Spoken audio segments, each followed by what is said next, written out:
Stop sending miles of text messages. Let's talk about how to communicate. He's a pro at this one. Take it away, honey. Take it away. If you don't know, I would send miles and miles of text messages to Kathryn. You think his 316-page book is a lot? Whoo! And, some people complain about my long posts and stuff. I do that, guys, because it's real. It's what you need to hear. It's everything.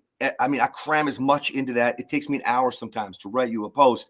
And he has a lot of experience because this is how he used to text me. That's right. How funny. But the difference is when you're texting your partner, all the shit, all the blame, all the nonsense, you're never going to move yourself forward. I'm specifically talking about a one-on-one client that I have right now, and his wife is mad about his emotional affair. His wife is mad about a lot of things, and his wife, rightfully so, is hurting. Mm-hmm. Okay?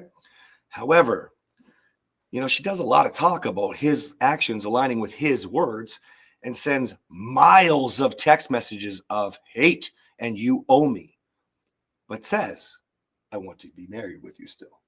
If you're tired of doing this alone, I want you to head to go.morrowmarriage.com. We've got a free community for men, a free community for women, starter programs, full courses that go very well with our podcast and our book, and it's all available for free. You can't move your marriage forward sending miles of hate and blame. In fact, I don't know you specifically, and I know your husband, but the reality is, guys, if you want to communicate through the issues, almost always these apologies you're looking for the thing that hurts, let's say the emotional affair here, that is the symptom of the problem, the symptom of the issues. The hurt? Of the hurt. He had an affair and she's hurt. She wants the apology. She wants recognition, validation for certain things. And I understand all that, but you can't say you want to move your marriage forward if you don't want him, one, to learn the reasons he made the mistakes in the first place. Two, to be able to learn the skills to repair. See, if you don't have the knowledge, you don't understand. We don't know what we don't know. Get off your high horse, everyone.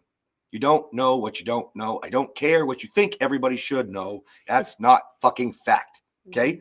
Two, guys, do you make mistakes because you don't understand? Let me give you a reason why someone have an emotional affair. They need to feel not just loved, not just safe, but a lot of times approval. They want to feel like they're okay as a person. They want to feel unafraid of disapproval. And so it can feel nice. That means that you're making a mistake getting approval outside of your marriage, okay? Looking for validation.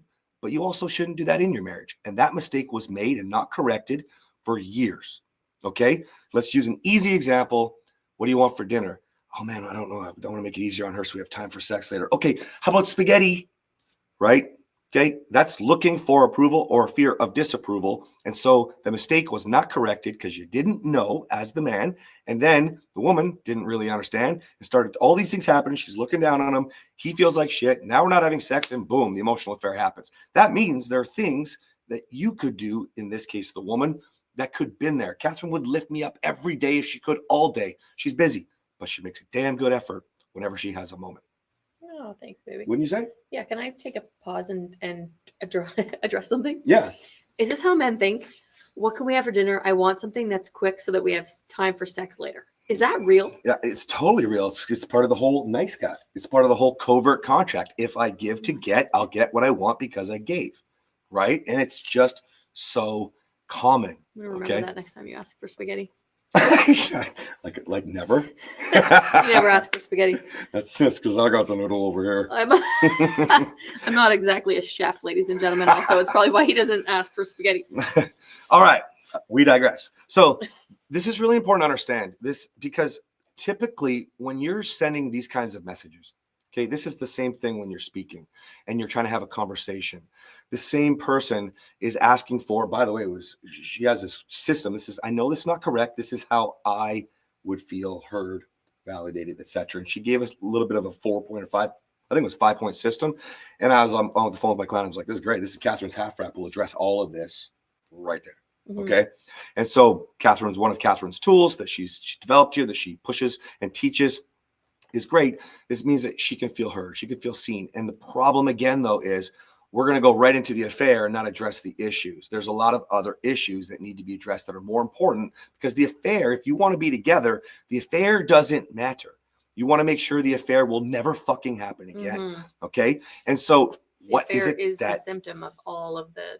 Correct. I know it hurts, and I'm not saying we shouldn't address, but if you want to address that, you don't actually want to be married. You want to blame your partner and be pissed off and say, I hurt and I'm just going to hold us back and I'm going to be a fucking anchor and I am actually not aligning with my actions to my words. Okay. That's a you problem. And how do I know that? Because you have 40 issues.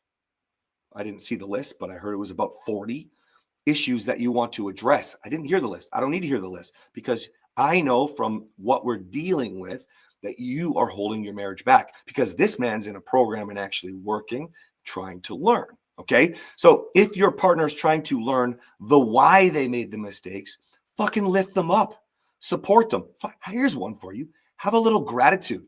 This man spent a lot of money to work with you one-on-one. Mm-hmm. This man didn't care about the cost. This man only wants to understand. He has to learn. I had to walk him through, he had a bad choice. He's not with his wife currently, and he made a bad choice with his ex-wife coming on a holiday. And I had to walk him through, because of his past, because of how insecure she is, maybe you could make a different decision. Mm-hmm. Chose not to, heard from his wife, canceled the ex-wife. I Okay? remember that story. Yeah, that's okay. It's not going to be fixed overnight. And sometimes you're going to disagree with me. I would just say, don't disagree with me or Kathryn. But what you'll find is this is where I really want to go with this. If you are not careful, you are breeding disconnection in your attempt to feel better because of the wounds, the pain, and the trauma. You are breeding disconnection. Your words won't align, and this will frustrate your partner. If every day you're saying, I want to talk, and you go for a drive, you just said you wanted to be seen, heard, validated, and understood. How in the fuck are you asking questions about serious issues while that person is driving?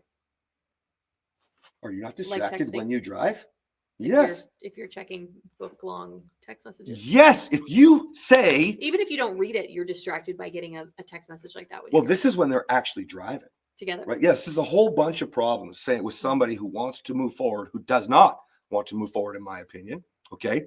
Now, I understand that. And I'm working with him to be patient, understanding, learn. He's got to address his triggers. A lot of this is very triggering, causes him to want to be defensive. Well, no shit.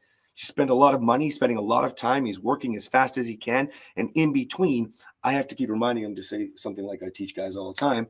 Hey, babe, we'll have lots to talk about. But right now, I got to get to work. Yes, I know we're going to address everything, all the issues. But first, I need to understand why. I got to get to work. And you keep repeating yourself because your partner cannot lead you down this terrible path of what the fuck as you start to feel shitty, not about just your mistakes, but how nothing is ever good enough. That's the reason he went for fucking an emotional affair in the first place. He was never good enough. Went for an emotional affair. It sounds like you're going for an ice cream. Just going to go through the drive-thru for an emotional affair. Don't worry how I said it. And don't do that. No. You can't get those at the drive-thru, by the way. Not that I know of. Oh, I bet you people I never tried to order one. People find a way, probably. but they just don't order it. They just do it. That's but right. Here's the thing. I don't want to downplay the person who's hurting here at all. You know that we get everybody to take responsibility. But you guys have to understand, a part of moving forward is allowing your partner to grow, is allow your partner to atone for their mistakes. And if they can't reflect other than your direct path, when you don't know what you're doing, then you're not actually enabling your partner to grow. You're anchoring your partner. Okay. He will pay for his sins. In fact, he is. You're not in the house, right? Those of you who get separated, those of you who just go through this exact sort of scenario, the 100-mile fucking text messages, you got to understand, you hit your rock bottom. You must grow. You, sir, are going to have to be patient. She's in pain. I get it. Woman, you probably have to go. Woman. Well, just to identify who's who, the victim here, we'll say, okay? You have to go through some of your past. Get someone like Kathryn to coach you, because you've got triggers from past relationships. You've got triggers from the beginning of your relationship with your husband. You got triggers throughout, and then you have this big climax that is rock bottom for everybody. And again, everyone's words must align with their actions, both sides. I've talked a lot. Do you have anything you want to add? No, you're covering all of it. Thank you. Guys, we'll see you next time. Bye.